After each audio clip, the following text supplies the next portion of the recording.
ça, je vous écoute.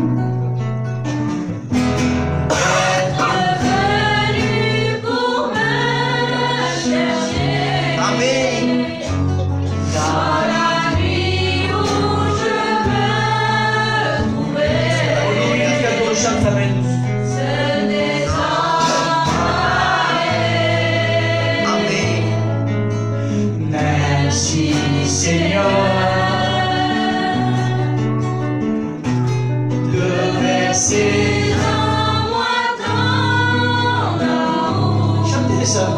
N'ayez pas peur. Sans rien demander en retour,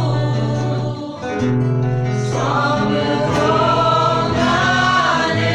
Il y a des frères et des sœurs.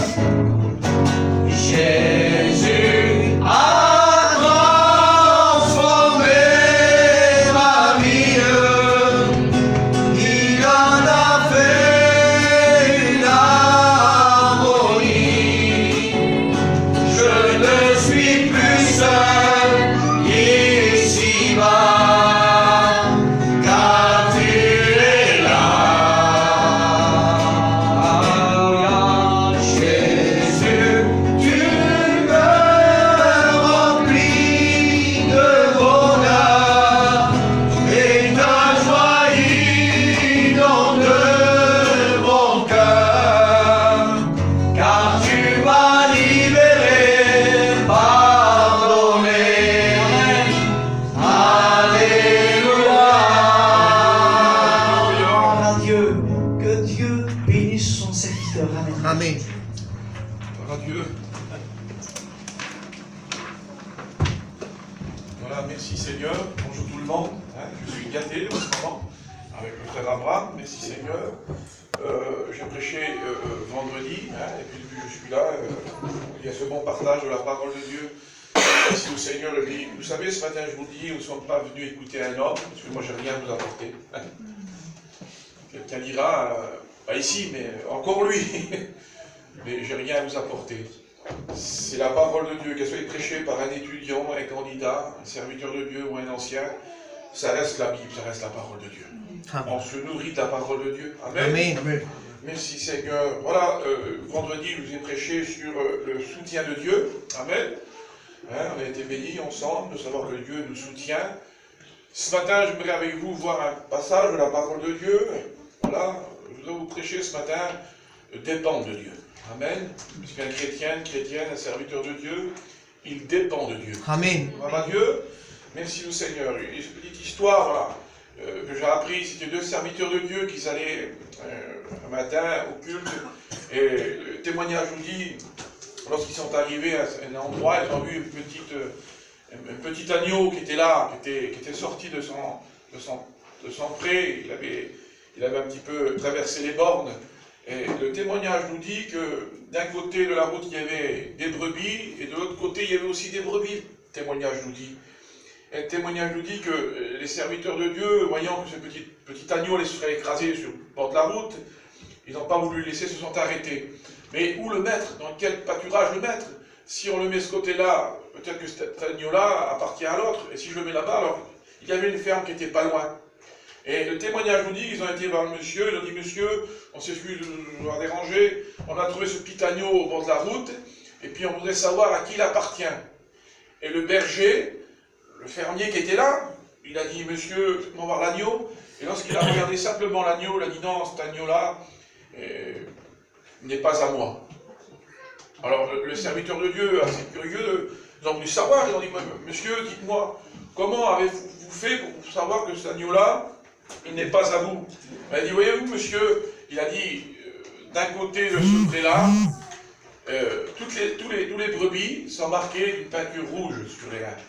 Et voyez-vous, l'autre côté, de l'autre pré, les autres sont marqués d'une peinture bleue. Et voyez ce petit agneau-là, sur ses reins, il a donc une peinture rouge. Donc il appartient donc à l'autre berger. Je veux vous dire que le Seigneur Jésus nous a marqués de son sang. Qu'est-ce qui prouve que nous sommes des enfants du Seigneur, des brebis du Seigneur, des enfants de Dieu? Eh bien, c'est parce que nous sommes marqués de son sang. Amen. Et puis le sang du Christ ne nous trompe pas. Vous comprenez ça?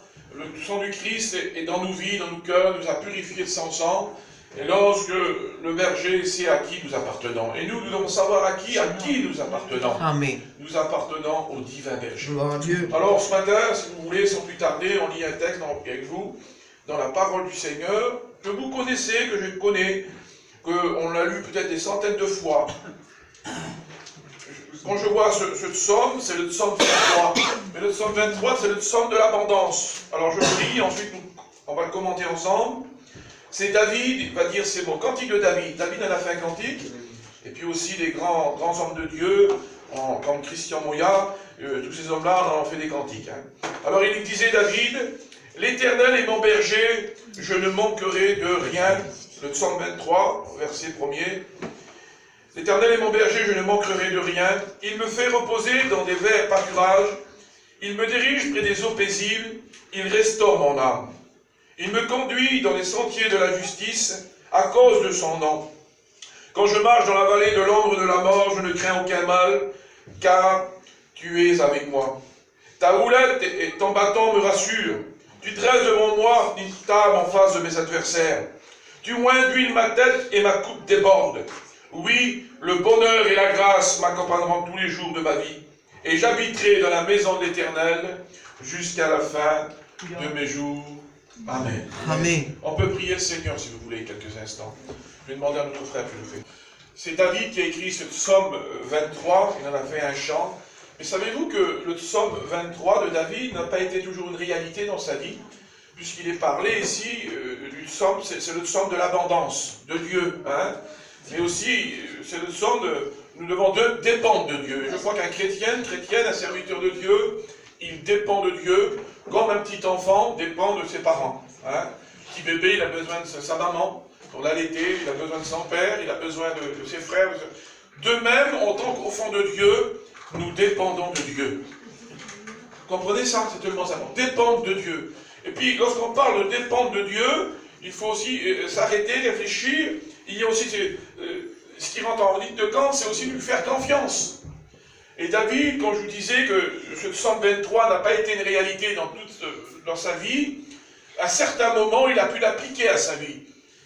L'on voit dans la parole de Dieu, c'est David, là, il a écrit ce psaume, ce cantique. Le livre de psaumes est composé d'auteurs, de psalmistes. Moïse a aussi écrit des psaumes. Le psaume 90, c'est une prière de Moïse. Et David a écrit aussi des psaumes, pas de souci. Mais à quel moment que David a écrit ce psaume 23, où qui parle de l'Éternel, et puis, ben c'est comme il était roi. Et quand je vous dis qu'il a écrit ce psaume-là, c'est lorsqu'il était établi roi par l'Éternel. Comprenez? Il n'a pas été toujours ce psaume 23 une réalité dans sa vie.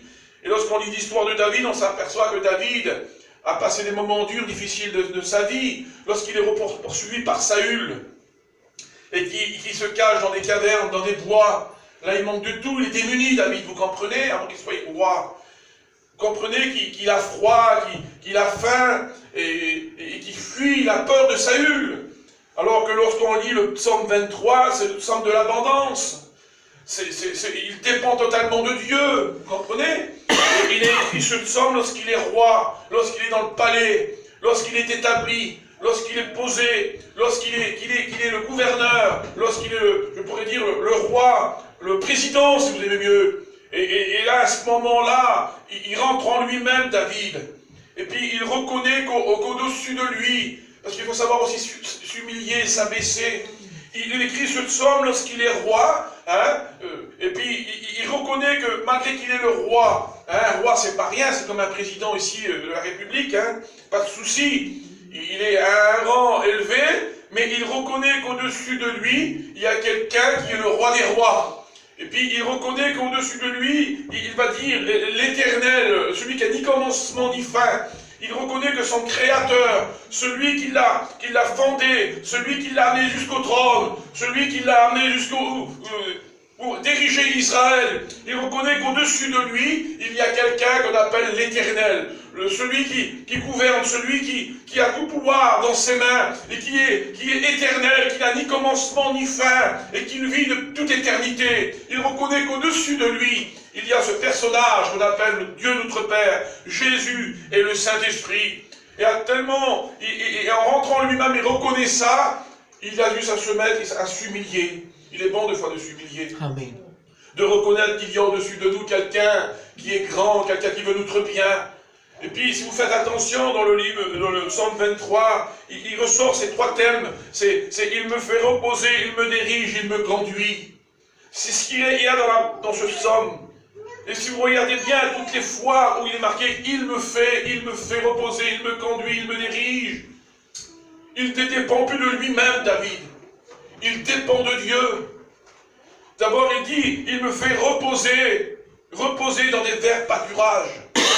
Il me fait, tout d'abord, avant ce texte-là, il dit, l'Éternel est mon berger, je ne manquerai de rien. Je ne manquerai de rien. Et frères et sœurs, ce matin, et serviteurs de Dieu que nous sommes, lorsque nous avons donné notre vie au Seigneur, lorsque nous avons donné notre cœur au Seigneur, et lorsque nous sommes devenus chrétiens et chrétiennes, est-ce qu'on a manqué de quelque chose? On n'a manqué de rien, parce que lui nous a tout donné. Il a quitté son ciel de gloire pour venir vivre avec les hommes sur la terre. Il a donné sa vie. Il a tout donné pour nous. Il a donné sa vie. Il a donné son sang. Il a donné son amour.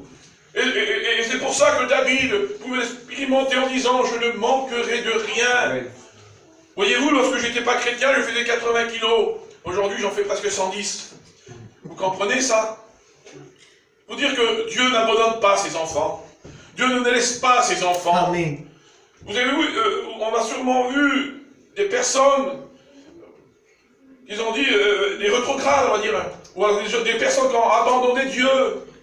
Parce qu'un rétrograde, c'est pas celui qui a abandonné Dieu encore. Il est rétrograde dans sa vie. Voilà, c'est quoi un rétrograde? C'est qu'avant, il priait 3 fois, aujourd'hui, il prie 1 fois. Avant, il allait à 4 réunions, aujourd'hui, il vient à 1 réunion. Ça, c'est un rétrograde. Entre un rétrograde et celui qui a abandonné Dieu, c'est 2 choses différentes. Ils ne viennent plus à la réunion, ils n'en veulent plus de Dieu, ils restent chez eux, ils ne prennent plus leur sainte scène, ils n'en veulent plus de Dieu. Ça, ce sont ceux qui ont abandonné Dieu. Mais un rétrograde, c'est qu'il a rétrogradé dans sa vie. Mais il vient quand même aux réunions, il aime le Seigneur quand même, vous voyez. Puis il y a les difficultés de la vie qui sont là. Donc l'Éternel est mon berger, je ne manquerai de rien. Amen. Il reconnaît que l'Éternel est son berger. Le bon berger, le vrai berger. Et il y a une histoire de confiance. Et David se met dans la peau de la brebis. Parce que le Seigneur a dit que nous étions des brebis. Et que lui, il était le berger. Il n'a pas dit le Seigneur, excusez-moi, mais vous serez un bélier. Il n'a pas dit que vous serez des autres animaux. Non, non. Il a dit, vous serez des brebis.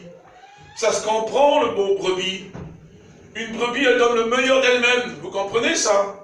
Et l'Éternel est mon berger, je ne manquerai de rien, disait David. Donc c'est le psaume de l'abondance. Il faut le dire au niveau spirituel, comme il a dit le frère, on peut avoir des moments de faiblesse, des états de faiblesse. Mais le Seigneur est toujours là pour nous relever. Amen. Je ne manquerai de rien.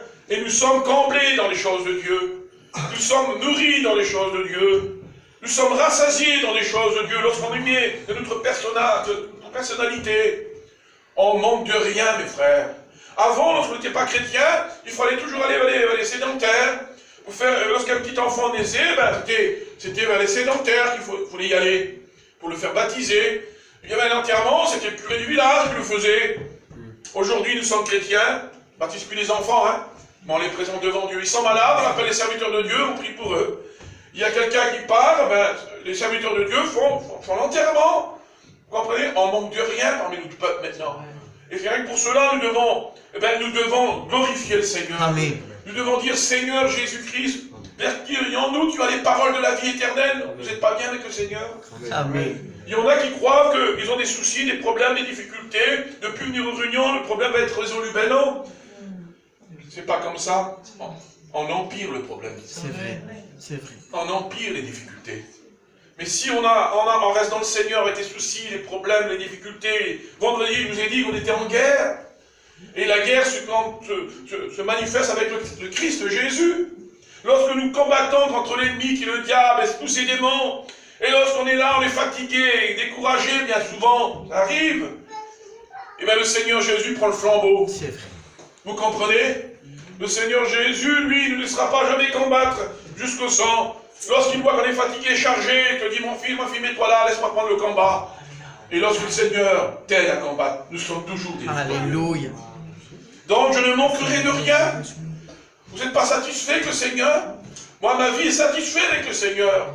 Et je serai malheureux si j'abandonnerai le Seigneur. Je serai malheureux si vous abandonnerez le Seigneur. Donc je ne manque de rien. Et puis, je disais dernièrement à un garçon là qui était là, il est plutôt d'Avignon, il a un terrain juste à Marseillan, il avait acheté un beau terrain, mais c'est un garçon, ça, comme